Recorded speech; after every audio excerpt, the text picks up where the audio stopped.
is part of this Yes. reconciliation. Yes. Manchin, President as well, said deficit reduction could help with inflation. Do you buy that argument, and would you be in favor of a reconciliation bill that significantly reduces the deficit going forward? Absolutely. I'm a PAYGO person. As you know, I have some who oppose me on that score. I always, when people have a suggestion, I say, does it create jobs? Does it create jobs? Does it reduce the deficit? The national debt. I mean, let's go bigger. The national debt. So and we always... Approximately 666,000 frontline workers are eligible to receive this check, and it will determine who receives the bonus payments. If all eligible workers apply, then each will receive approximately $750. If fewer workers apply, then the pot will be split among those applicants. The Minnesota Senate recently passed the Comprehensive Health and Human Services Reform Bill to address the state's long-term care and workforce issues. So folks, will President Biden do something for this? Folks, we have a ton of news about the fourth stimulus checks, Social Security benefits, SSI, and SSDI. There's a huge deadline for millions of Americans, and officials have confirmed they need to take action to claim a one-time relief check. In roughly 2 months, the governor of Connecticut will send out nearly $170 million in tax rebates and other payments to low and middle-income families, with children and to Connecticut's working poor. While it's part of one of the largest tax cuts in state history, it also marks the largest election year outpouring of one-time relief, since the governor sent $115 million in tax rebates to Connecticut households as he sought re-election in 1998. The state's administration hopes to send out at least 300,000 child tax credit rebates this year to single parents earn less than $100,000 in 2021, and the two-parent families that earn less than $200,000. Families must file with the State Department of Revenue Services before June 1st and July 31st to receive a credit. The administration said it expects to issue the relief in August. Around the same time, it also expects to distribute $40 million to $45 million among roughly 180,000 working poor households who claim the state's earned income tax credit on the 2021 state tax returns. The state earned income tax credit currently is worth 30% of the... There is a brand new schedule for the fourth round of stimulus checks. A brand new bill has been put forward in Congress, and this plan will provide millions of senior citizens with an extra $2,400 check each year. Seniors and other Social Security recipients in the U.S. are being hit hard by inflation, which has outpaced increases in their benefits this year. And now some lawmakers have a plan to boost Social Security payments by $2,400 per recipient annually. The Social Security Expansion Act was introduced this week by Representative Peter DeFazio, a Democrat from Oregon, and Bernie Sanders, an independent from Vermont.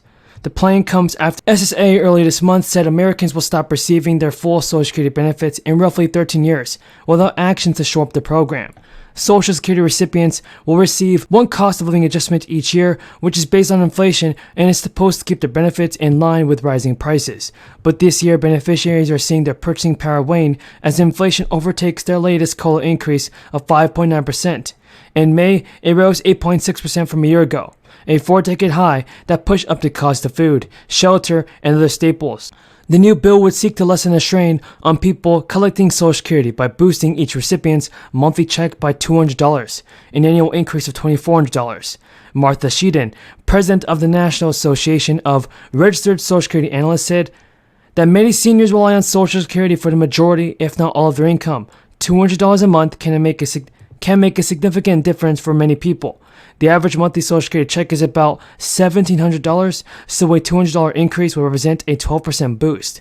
The bill would also make several additional changes to the program, including butt-resting the program's funding by applying the Social Security payroll tax on all income above $250,000. And currently, earnings above $147,000 are not subject to the Social Security tax. Folks, what are your thoughts on President Biden and the fourth stimulus check? Is President Biden going to do all that it takes to help out the American people with this, or do you believe that he's holding it back?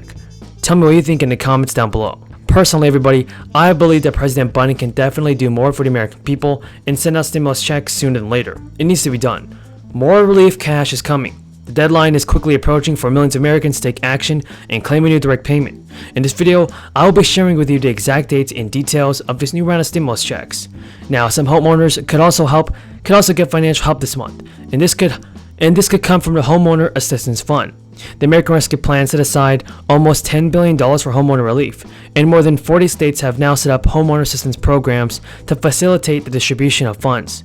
The funds will be distributed to the states by the Treasury Department, and money from this program could be used to help with mortgage payments, homeowner insurance costs, and other specified purposes. Between these state programs and homeowner assistance funds, millions can soon be entitled to money from the government to help them cope with the ongoing financial consequences of the crisis. Denver is anticipating its second half of stimulus funding to come in July, and according to city officials, Denver will receive $300 million in relief funds through the American Rescue Plan. The governor, along with leadership from the House and Senate, announced that people in Colorado will receive a $400 stimulus check this year as well. The stimulus is available to full-time Colorado residents who have filed their 2021 tax returns by May 31st. Approximately 3.1 million people in Colorado are eligible for the debate. The legislation is also designed to help Coloradans combat the rising cost of everyday necessities. It will provide $400 for a single filer and $800 to a joint filer. The state's strong economic rebound, which includes more than 100% of recovery rate of jobs and a 3.7% unemployment rate, has led to a record state surplus. And now, Janet Yellen recently stated that the recession that many My first question I would like to ask all four of you, and please give as close to a yes or no answer as you can. The world is troubled by the extent of the fraud and misconduct at FTX. We all agree on that. Too many people have lost money they thought was safe. Some have suggested that what we see at FTX was unique, a one-off caused by one immoral fraudster rather than something more widespread and systemic. So starting with you, Professor Allen, does this kind of carelessness, misconduct, or worse exist at other crypto firms? Yes. Mr. O'Leary?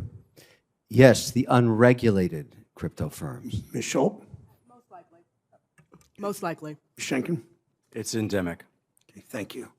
Professor Allen, we know that FTX was over-leveraged, but look beyond, as you did in your testimony, beyond FTX. Given that a lot of crypto trading recycles one token into another, often with borrowed money, it seems as if the value of crypto has detached itself from the actual currency that was originally invested. Is it possible to determine how much leverage there is in the crypto market?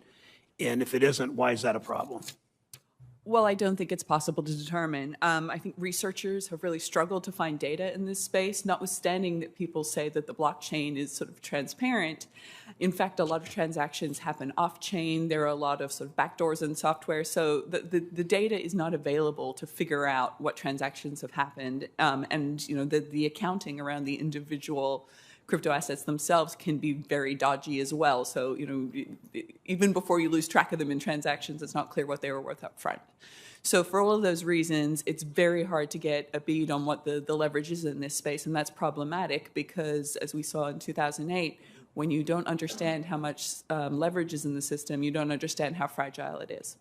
Thank you. Mr. Schenken, your testimony highlights the similarities between crypto and gambling. Based on your research, can you describe the parallels between gambling and stablecoins as casino chips? Sure. Economically speaking, these are zero-sum games, strictly competitive. For someone to win, someone else has to lose. That does not mean the distribution is even. We know at this point most people who have invested in cryptocurrency have lost money. We know that from the industry's